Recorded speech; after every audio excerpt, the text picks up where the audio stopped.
सूबे के मुख्यमंत्री पुष्कर सिंह धामी आज उत्तरकाशी पहुंचे, जहां कार्यकर्ताओं द्वारा ढोल नगाड़ों के साथ उनका जोरदार स्वागत किया गया।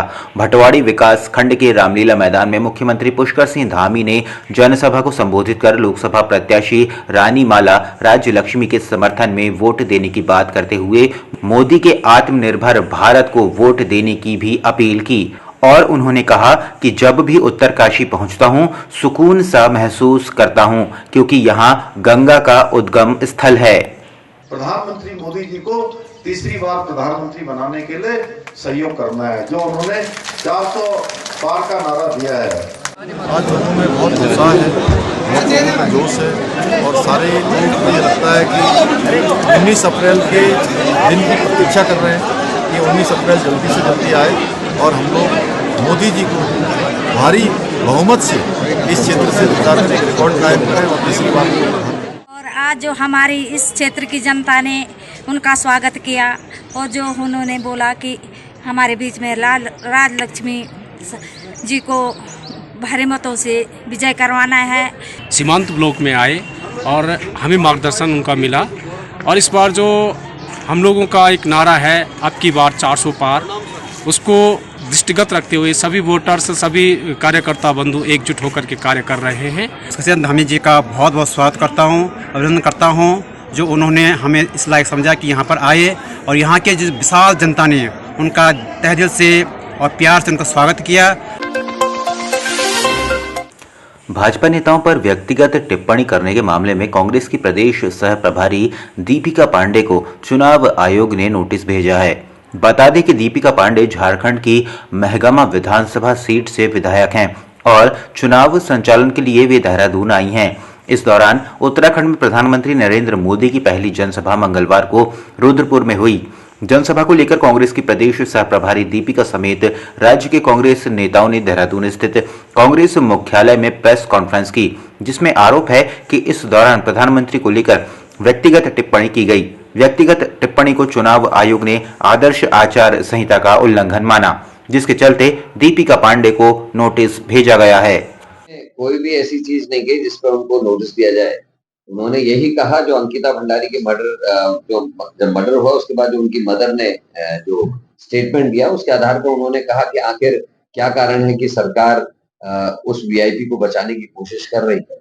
और उन्होंने सटायर में कहा क्योंकि जिस व्यक्ति का नाम उन्होंने लिया अंकिता की मदर ने, वो व्यक्ति कहीं ना कहीं उस संगठन से जुड़ा है जो सरकार से जुड़ा हुआ संगठन है और उसी का हवाला देते हुए उन्होंने कहा कि कहीं ये परिवार का व्यक्ति तो नहीं है, क्योंकि मोदी जी ने खुद कहा कि आरएसएस और बीजेपी मेरा पूरा परिवार है, ये सब लोग मेरे परिवार के लोग हैं। उसी में बात की, इसमें कोई ऐसी बात नहीं। पौड़ी में नशे के कारोबारियों पर शिकंजा कसते हुए एसएसपी पौड़ी लोकेश्वर सिंह ने एक रिटायर्ड फौजी सहित 6 लोगों के खिलाफ गैंगस्टर की कार्रवाई की है। वरिष्ठ पुलिस अधीक्षक पौड़ी लोकेश्वर सिंह ने जानकारी देते हुए बताया कि ये सभी 6 आरोपी पौड़ी जिले में स्मैक का कारोबार करते थे और इनके खिलाफ कई मुकदमे दर्ज हैं। साथ ही उन्होंने बताया कि एनडीपीएस के मुकदमों के तहत यह कार्रवाई की गई है। जनपद पौड़ी पुलिस के द्वारा जो भी व्यक्ति जिले में नशे का कारोबार कर रहे हैं उनके विरुद्ध ठोस कार्रवाई करने के लिए प्रतिबद्ध हैं। आज कार्रवाई करते हुए कोतवाली कोटद्वार के द्वारा 6 ऐसे अभियुक्तों को चिन्हित करते हुए इनके विरुद्ध गैंगस्टर एक्ट में मुकदमा पंजीकृत किया गया है। गैंगस्टर एक्ट में कार्रवाई करते हुए इन 6 अभियुक्तों के विरुद्ध जो भी इन्होंने नशे का कारोबार करते हुए मूवेबल इमूवेबल प्रॉपर्टी एकत्रित की है उनको नियमानुसार सीज किया जाएगा और इनको गैंगस्टर एक्ट में गिरफ्तार करते हुए अग्रिम कार्रवाई की जाएगी। इंडिया गठबंधन ने राजधानी देहरादून में केंद्र सरकार पर केंद्रीय एजेंसियों के दुरुपयोग का आरोप लगाते हुए विपक्षी दलों के अधिकारों के हनन की बात कही है। इंडिया गठबंधन की ओर से देहरादून में संयुक्त प्रेस वार्ता की गई। इस दौरान कांग्रेस प्रदेश अध्यक्ष करण महारा, कांग्रेस के मीडिया कोऑर्डिनेटर राजीव महर्षि, आम आदमी पार्टी के वरिष्ठ नेता एस कलेर भी मौजूद रहे। आपको बता दें कि लोकसभा चुनाव में आम आदमी पार्टी ने कांग्रेस को अपना समर्थन दिया है और कांग्रेस ने कहा है कि आम आदमी पार्टी के समर्थन से कांग्रेस के प्रत्याशी और अधिक मजबूत होंगे। आज से 10 साल पहले जैसे आपका परिवार घर चल रहा था, आज के आज उसी तरह चलना? आपको ये सोचने की चिंता है? आपके बच्चों को उसी तरीके की शिक्षा मिल रही है? जो खान पीन पहले से था वो आज नहीं है, क्योंकि हर आदमी दिल से दुखी है। दबके से जरूर हो सकता है डर रहा होता है, समझिए। आपको डरने की जरूरत नहीं। मैं एक एक उत्तराखंड के नागरिक को ये कहना चाहता हूँ, कहीं किसी से डरने की जरूरत नहीं है। प्रधानमंत्री केयर फंड, जिसको आप लोग और हम लोगों से छिपा के रखा गया और सूचना के अधिकार से बाहर किया गया, उसकी भी बातें निकल के आएंगी। और जिन फंड्स की बात राहुल गांधी जी ने की थी, उनकी भी बात आएगी। तो अपनी खैर खुद उनको बचाने की जरूरत है। सरकार जाने के बाद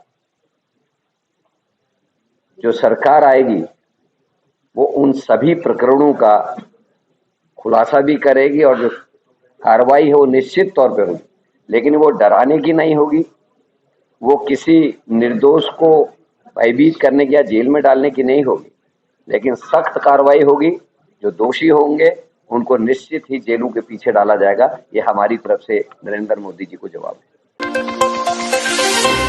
उत्तराखंड कांग्रेस के प्रदेश अध्यक्ष करण महारा ने पार्टी के वरिष्ठ नेता हरक सिंह रावत के बीजेपी में शामिल होने की चर्चाओं पर कहा कि अभी इस विषय में कोई टिप्पणी नहीं करेंगे। उन्होंने कहा कि जब वे बीजेपी में शामिल होंगे तभी वे कोई बयान देंगे। आपको बता दें कि पिछले कई दिनों से कांग्रेस के वरिष्ठ नेता हरक सिंह के बीजेपी में शामिल होने की चर्चाएं चल रही हैं।